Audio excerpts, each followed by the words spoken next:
Salut. Aujourd'hui, on est vendredi 14 juin. Vendredi, le jour de Vénus de l'amour. Et le 14, donc, la tempérance. Alors, je t'en prie, fous-toi bien de ma gueule.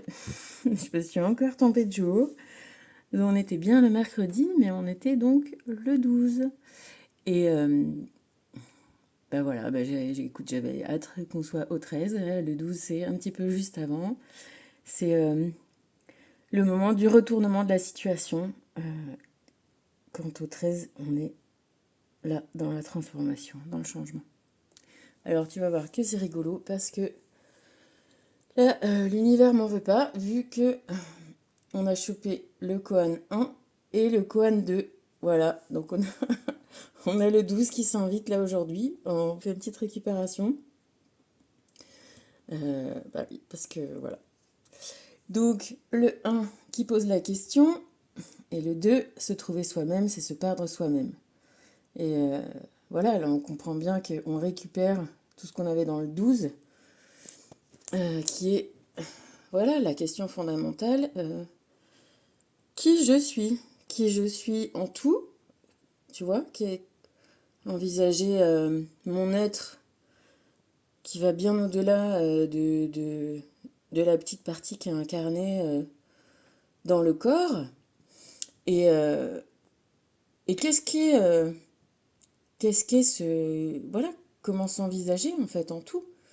Accepter justement d'être beaucoup plus vaste que ça et puis en même temps donc se perdre et en même temps se retrouver justement parce que accepter que effectivement on est là dans cette vie avec nos bagages d'autres vies et nos capacités nouvelles pour faire toutes les compréhensions qu'on a à faire et puis avancer et puis comme dans toutes les autres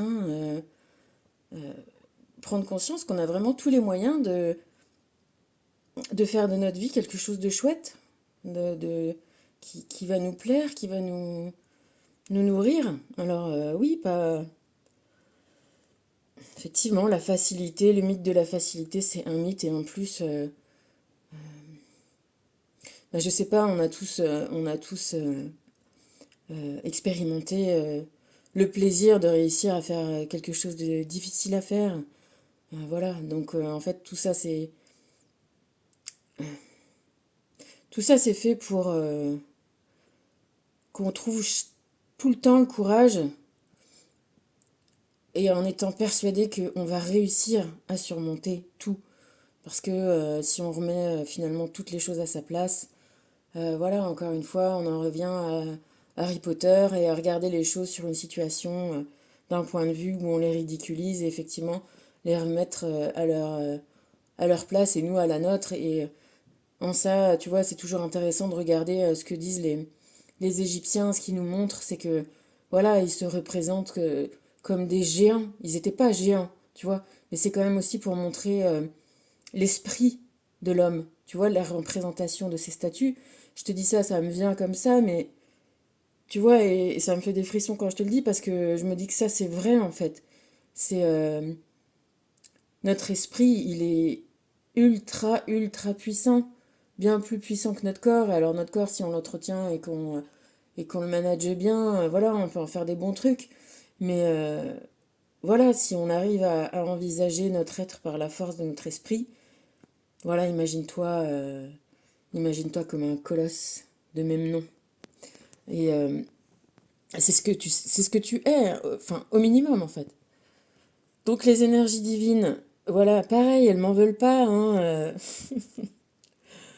Bon, tu vas voir, on est retombé sur exactement les mêmes, donc on fait un petit flashback 12-13, méli-mélo, et c'est bien pour aussi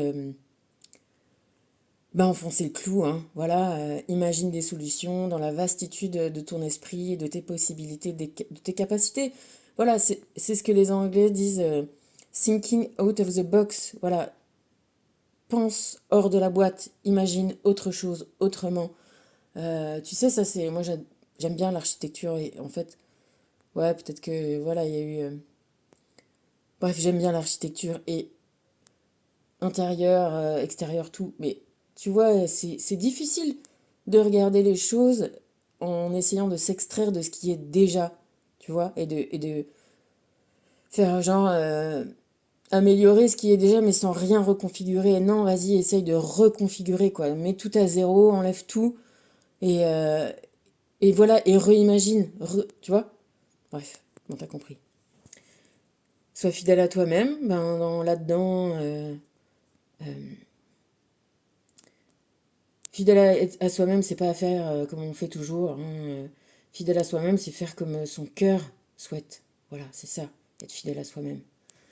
Et puis voilà, l'objectif c'est construire sur des bases solides, hein, parce que tu vois, voilà, justement, je te dis, j'aime l'architecture, tu regardes les bâtiments égyptiens, sont toujours là, hein, enfin, les pyramides sont là, les tombeaux sont là, enterrés.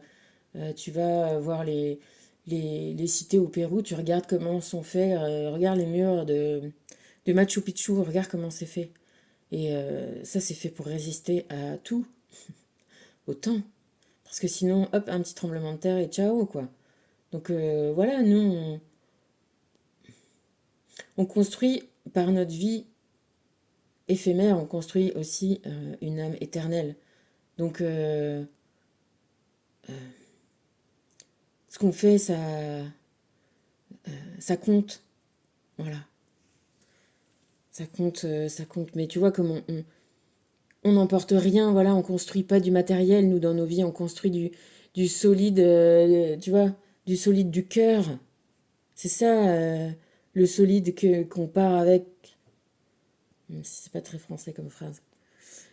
Fais quelque chose de différent, voilà, ben pense out of the box. C'est plaisant aussi. Et puis bon, bah, faire face à ses adversaires parce que, ouais, bah voilà, on est puissant, quoi. Tu vois, je sais pas si t'as vu le Alice au Pays des Merveilles de Tim Burton. Voilà, retrouve ta plus-soyance. Retrouve ton... Voilà, j'ai pas d'autre mot que la puissance, hein, la puissance de l'amour. Aujourd'hui, on est sur ça, on est sur Vénus, quoi. On est sur la puissance de l'amour et l'amour, c'est vraiment... voilà, c'est la force.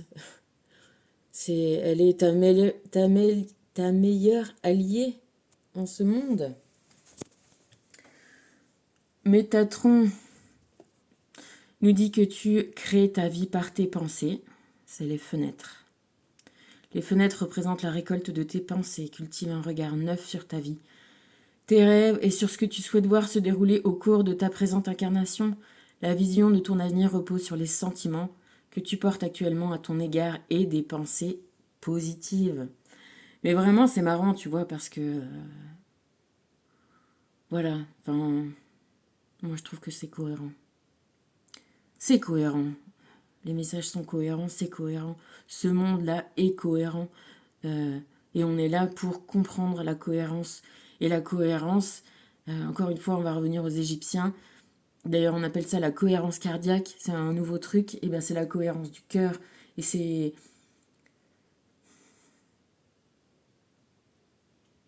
lui, voilà. C'est lui notre boussole, en vrai. Et tout le reste autour n'est pas négligeable, mais doit se mettre en ordre de bataille avec le cœur, jamais à contre-cœur.